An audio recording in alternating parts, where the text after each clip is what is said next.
Australian houses ninyo din ha guys. So mag-check na sa tag house diri sa Australia. Kani siya nga house kay $380 per week ni siya nga house. Then sa entrance, ikasuda yun, mubunga din nato ang master's bedroom. Then sa master's bedroom na siya kaglingon nga CR, kaliguan o kalibangan. Then aside na ang master's bedroom nasa siya walk-in closet, di ba? Nice kayo. So inana siya guys. By the way guys, diri sa Australia na uban ang like ang iyang common nga CR separate ang kaliguan o kalibangan. Same ani nga house guys, pa-check na tamo, patanaw tamo ha.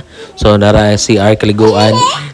So diri kung asa ka pwede malibang. So separate siya ang kaliguan o kalibangan. So nasa siya cabinet dira sa kilid. So mao na ni siyang second room. Nasa siya kaglingon nga cabinet, closet, pwede butangan ng mga butang, mga sinina. Then nara dito katong CR, katong gingon ninyo, igo ra gyud siya para maligo ka. So nara ang kitchen, dining, mao na siya guys. Then nara diri sa may tunga-tunga ang ikatulong nga room. Ato i-check sa sod kung same ra ba, same ra sa nara sa check closet iya butangan sa mga sinina. Then kani siya nga area diri ang murag pwede butang washing.